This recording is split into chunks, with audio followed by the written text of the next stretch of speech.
kasih Pak Yusuf atas waktu yang diberikan. Terima kasih Pak. Terima kasih. Ya, saya mau bertanya pada Mas Ferdi sebagai orang Islam yang taat.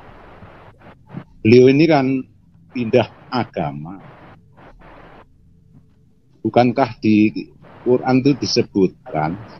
Pak Heri suaranya, Pak Heri suaranya bisa agak besar ya. Pak, soalnya kecil suaranya. Ya, kecil. Ya. Mic-nya didekatin ke mulut Pak. Mic-nya didekatin ke mulut Pak, supaya bisa lebih jelas. Ya baik, terima kasih. Ya.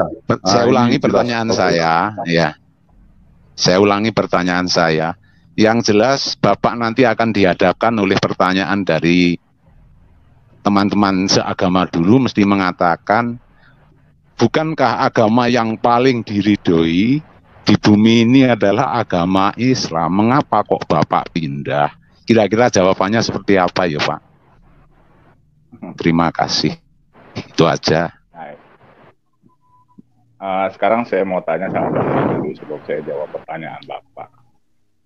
Iya. Puasa Ramadan itu diwajibkan untuk orang Islam apa untuk orang beriman, Pak? Bukan soal agama Islam. Agama Islam untuk orang Islam. Agama Islam untuk orang Islam. Bapak yakin? Sesuai ayatnya kan seperti itu ya. Jadi begini Pak. Yang menyelamatkan kita itu bukan agama. Karena agama itu ibaratnya cuman suatu wadah. Bapak kan tahu masalah agama itu berasal dari bahasa Sanskerta Pak. Itu artinya tidak, agama itu kacau. Jadi arti agama itu supaya tidak kacau nih orang yang mempunyai kepercayaan itu, jadi dibentuklah suatu agama. Dan sepanjang saya membaca Al-Quran dari Al-Fatihah sampai An-Nas, ya, tidak ada kalimat satu pun bahwasanya penghuni surga itu adalah orang-orang Islam. Dan ketika di dalam surat Muhammad sendiri, Pak, ibaratnya tidak ada jaminan bahwasanya waktu itu pemikiran saya Muhammad itu menjamin keselamatan saya. Ya, bahkan jangankan keselamatan saya, Pak. Muhammad sendiri tidak tahu dia itu bakal surga atau masuk neraka. Mungkin Pak pernah mendengar khotbah ceramah daripada Bapak Ustadz Syihab, ya kan? Bahwasanya Muhammad saya tidak tahu, gitu, tidak menjamin dia juga makanya keselamatan dalam Islam itu selalu insya Allah, gitu, bila Allah menghendaki. Tetapi dalam Al-Quran sendiri saya membaca bahwasanya Isa Al-Masih itu sendiri adalah tercipta dari firman-Nya, dan Isa itu adalah terkemuka di dunia dan di akhirat, Pak. Pertanyaan saya sama Bapak, kalau Bapak misalkan kenal orang DPR, ya kan, kalau orang sama orang DPR, kira-kira Bapak enak nggak masuk ke gedung DPR kalau Bapak kenal ketua DPR di sana? Kira-kira Bapak bisa enak nggak masuk ke gedung DPR? Artinya Bapak, ada kemudahan. Iya, ya seperti itu maksudnya Pak. Bapak, iya kan? Ya begitu juga. Apakah saya salah untuk memilih keimanan saya kepada orang yang terkemuka di dunia dan akhirat? Ya kan? Saya memilih karena ternyata dalam Isa Al-Masih sendiri itu, sekarang begini Pak, Allah berkata dalam Al-Quran, Isa itu diciptakan dari kalimatnya. Tadi kesaksian saya dari kalimatnya. Pertanyaan saya, Bapak sama suara Bapak bersatu apa enggak? Saya tanya. Kalau Bapak nelpon istri Bapak bisa tahu nggak bahwasanya, oh ini nih suami saya, karena istri Bapak kenal Bapak dari suaranya Bapak gitu. Nah, begitu juga dengan Isa gitu. Saya bisa mengenal Allah, saya bisa mengenal Tuhan yang sesungguhnya itu dari Isa. Karena apa? Karena Isa itu tercipta dari firman Allah. Karena Isa dengan Allah itu tidak pernah bisa dipisahkan, Pak. Gitu. Makanya Isa selamat dunia dan akhirat gitu. Jadi saya bangga menjadi pengikut Isa karena saya ikut seseorang yang terkemuka di dunia akhirat. Saya pasti bisa menjamin kalau Bapak kenal dengan Presiden Jokowi, akrab dengan Presiden Jokowi, pasti Bapak akan bangga.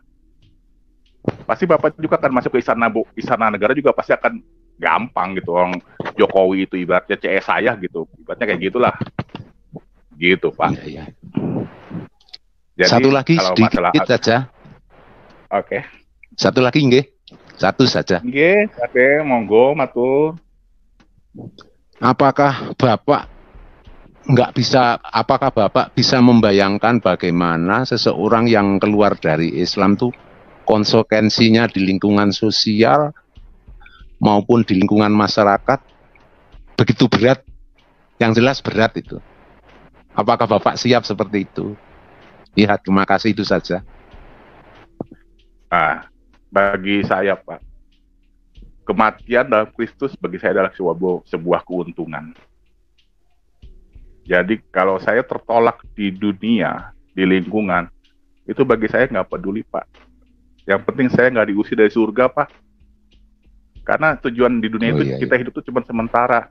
Kehidupan hakikat kita yang senyata-nyatanya kita abadi di akhirat, Pak. Mendingan saya mah diusir, mendingan saya mah dihina, dicaci maki di dunia daripada saya dicaci maki di akhirat, diusir di akhirat. Mau kemana kita, Pak? Tempat cacian dan sisaan dan makian itu cuma ada di satu tempat di akhirat, Pak, di neraka. Dan saya nggak mau seperti itu karena saya ingin mempunyai satu iman yang bisa menyelamatkan saya di akhirat, yaitu di surga. Dan saya yakin lewat Isa Al-Masih saya bisa hidup dalam keabadian di Firdaus. Itu aja, Pak. Oh iya, nanti kalau misalkan saya ikut dalam misalkan ajaran saya lama, saya bingung, Pak. Karena kan surga menurut itu kan banyak. Kalau kita kan cuma satu doang, Firdaus udah tok, nggak ada Islam, surga Aden, surga ini, surga itu nggak ada. Jadi kita nggak bingung kita masuknya, takut entah salah pintu masuk. Gawat kita. Haleluya. Iya, terima kasih. Sengaja saya masuk ke sini karena alam pikiran saya tak jauh berbeda dengan, makanya saya ingin menegaskan bagaimana jawaban Mas Ferdiansah. Karena bagaimanapun resikonya sangat berat sekali. Demikian Pak Yusuf, terima kasih sekali bisa diizinkan masuk ke Pak Yusuf.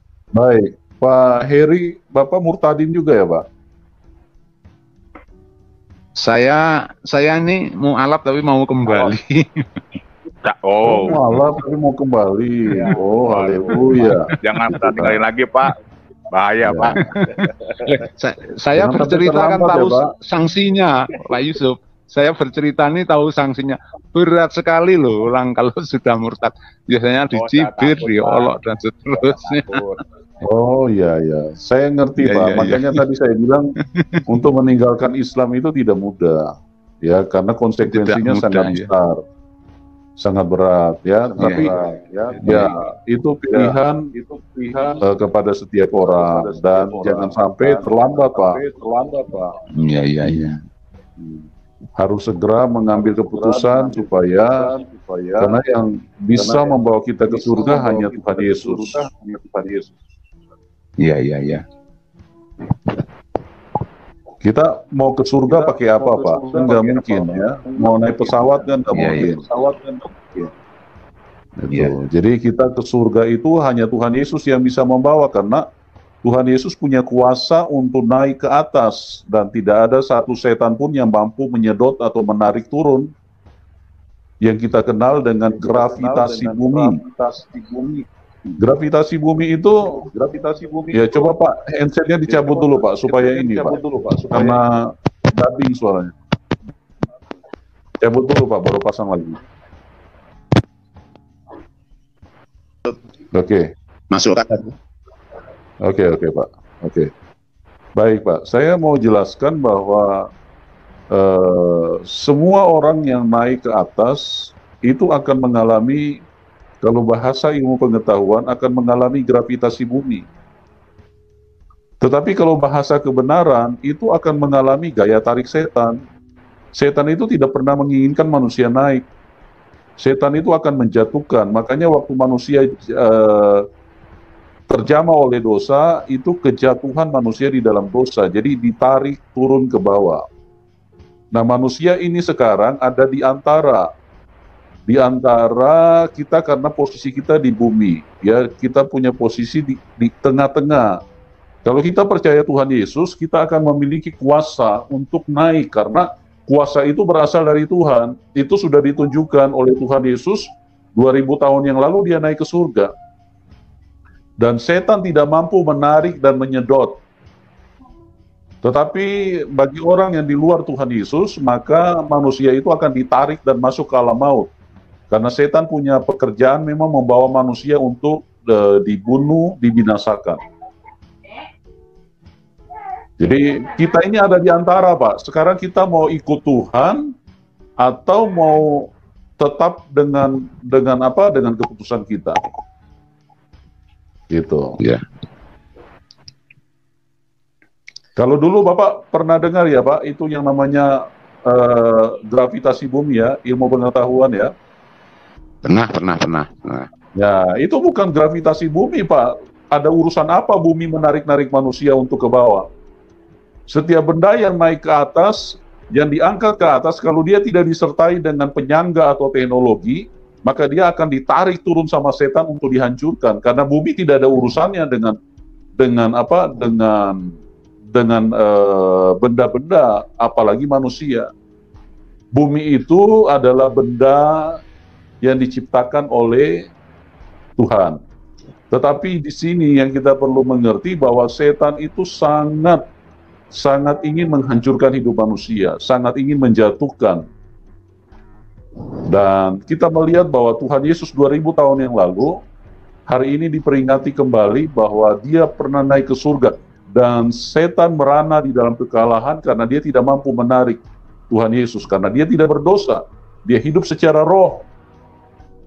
Dia hidup secara Pak Yusuf. Ya. Pak Yusuf. Ya, silakan Pak. Apakah betul orang yang meninggalkan agamanya itu akan diasap nanti di akhirat, betul Pak? Ini menurut itu Pak Kiai itu loh. Seperti saya ini nantinya akan diasap. Itu enggak betul Pak, karena firman Tuhan itu mengatakan justru orang yang percaya kepada Tuhan Yesus yang diselamatkan. Ya, justru orang yang tidak percaya kepada Tuhan Yesus itulah yang akan dihukum. Siapa yang menghukum? Setan yang menghukum manusia, membawa manusia ke alam maut. Itu Pak, seperti itu penjelasannya. Jadi justru kalau Bapak tidak terima Tuhan Yesus, maka setan akan menarik Bapak untuk masuk ke dalam alam maut dan akan disiksa di situ. Iya. Gitu Pak. Jelas ya Pak? Jelas. Terima kasih Pak Yusuf atas waktu yang diberikan. Selamat kepada Mas Ferdiansyah telah menentukan jalan hidupnya tanpa takut bulian, tanpa takut asap dari Allah Subhanahu wa Ta'ala, tanpa takut halangan apapun. Mudah-mudahan berteguh dalam iman. Selamat malam, terima kasih Pak Heri. Sedikit lagi saya tambahkan. Ya. Tuhan yang baik itu tidak pernah mengazab orang. Tuhan yang baik itu tidak pernah marah-marah kepada orang, tidak pernah apalagi mau membunuh manusia, tidak pernah. Tuhan Yesus waktu di dalam dunia, manusia yang hidup di dalam kejahatan, mereka berteriak-teriak, salibkan dia, salibkan dia. Apa kata Tuhan Yesus? Ampunilah mereka. Tuhan yang benar itu selalu selalu mengeluarkan kasih dari dalam hidupnya supaya apa? Supaya manusia itu bisa terselamatkan. Tapi kalau Tuhan yang sedikit-sedikit suka marah, suka aneh-aneh, nah itulah yang perlu dipahami bahwa itu bukan karakter Tuhan. Apalagi kalau Tuhan yang suka ingin menumpahkan darah orang, itu bukan Tuhan. Cuma dijadikan Tuhan oleh manusia. Nah ini yang berbahaya. Gitu Pak Heri. Oh iya, terima kasih sekali atas penjelasannya. Terima kasih Pak Yusuf, selamat malam.